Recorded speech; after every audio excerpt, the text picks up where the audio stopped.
جالود اور طالوت کون تھے؟ حضرت داؤد علیہ السلام بنی اسرائیل کے نبیوں میں سے ہیں۔ آپ یہودا بن یعقوب کی اولاد میں سے تھے۔ ایسا کہ بہت سے لڑکے تھے جن میں داؤد علیہ السلام سب سے چھوٹے تھے، جنہیں اللہ تعالیٰ نے بادشاہت اور نبوت دونوں عطا فرمائیں۔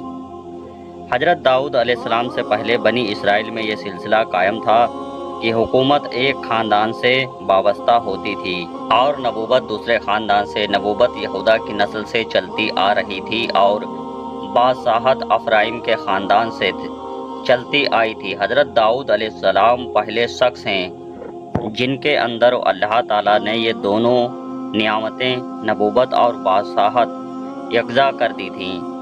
حضرت داؤد علیہ السلام کو بنی اسرائیل کی بادشاہت ملنے کا پس منظر یہ ہے کہ عمالقہ نے بنی اسرائیل سے فلسطین کے اکثر علاقے چھین لیے تھے۔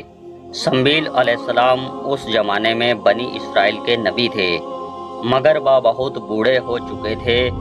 ان کے زمانہ میں جب عمالقہ کی دست درازیاں بڑھتی گئیں تو بنی اسرائیل نے ان سے درخواست کی کہ دشمنوں سے مقابلے کے لیے ہم پر ایک بادشاہ مقرر کر دیں تاکہ ہم ان کے ساتھ مل کر جہاد کریں اور اپنے علاقے واپس لے لیں۔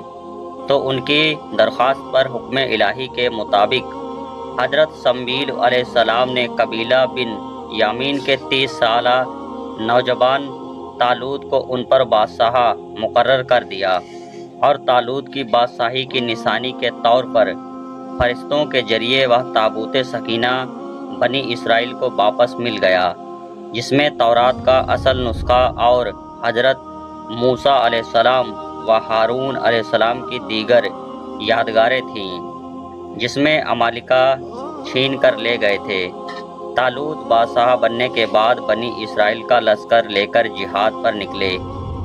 راستے میں دریائے اردن کی ایک ندی پر اللہ کی طرف سے آزمائش ہوئی کہ اس میں سے ایک چلو سے زیادہ پانی نہ پینا، لیکن صرف چند لوگوں کے علاوہ باقی لوگ اس آزمائش میں کامیاب نہ ہوئے اور وہ میدان تک نہ پہنچ سکے، اور صرف پختہ ایمان والے لوگ ہی میدان جنگ میں پہنچے۔ داؤد علیہ السلام ان میں سے ایک کمسن جوان تھے۔ جنگ شروع ہو گئی تو دشمن کی فوج کے پہلوان جالوت نے مقابلہ کی دعوت دی تو بنی اسرائیل سے کسی کی ہمت نہ ہوئی۔ اس وقت حضرت داؤد علیہ السلام اس کے مقابلے کے لیے نکلے اور تاک کر ایک دو پتھر جالوت کے سر پر مارے، جس سے وہ چکرا گیا۔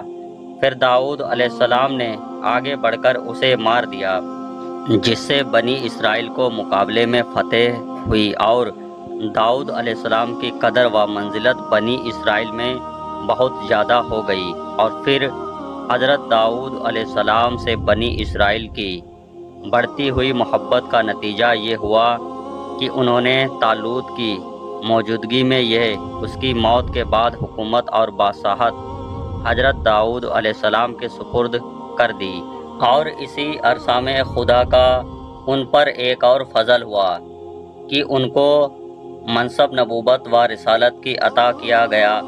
انبیاء اکرام علیہ السلام میں سے حضرت داؤد علیہ السلام کے علاوہ صرف داؤد علیہ السلام ہی وہ پیغمبر ہیں جنہیں قرآن نے خلیفہ کے لقب سے پکارا۔ اللہ تعالیٰ نے حضرت داؤد علیہ السلام کو حکمت اور فیصلے کتابی یعنی صحیح فیصلہ کرنے کی قوت بھی بخشی ہوئی تھی، اور پھر انہیں آسمانی کتاب زبور بھی عطا کی گئی۔ زبور اللہ تعالیٰ کی حمد سے معمور تھی۔ اللہ تعالیٰ نے ان کو خوبصورت اور سیدھی آواز عطا کی تھی۔ جب آپ خوش الحانی سے زبور کی تلاوت کرتے تو جن و انسان حتیٰ کہ جانور اور پرندے تک فضد میں آ جاتے تھے اور ان پر سکتہ کی کیفیت طاری ہو جاتی تھی۔ حضرت داؤد علیہ السلام کو اللہ نے لوہے کے جرے بنانے میں مہارت دی تھی۔